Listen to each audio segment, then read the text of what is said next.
the Holy Quran.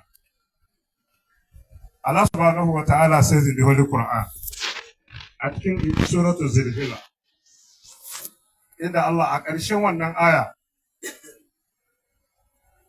فمن يعمل مثقال ذرة خيرا يره. a shi bane ka ɗauki wancan na sama kafin wannan. Allah is going to put us all in assembly this way. This way, in a straight form, and nobody will talk. During the time of parade, almost everywhere, absolute quiet. What? On the day of Qiyamah, wow, what does it mean? Absolute quietness. So that we will be able to tell Allah the kind of deed, either good or bad. Here's a cigaba the next question. Another verse. In Surah Al-Nabai, kusa da ƙarshe shi ba na aya na ƙarshe.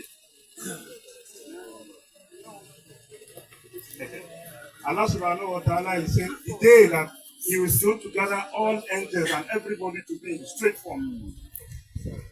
Wa zai iya tuna mana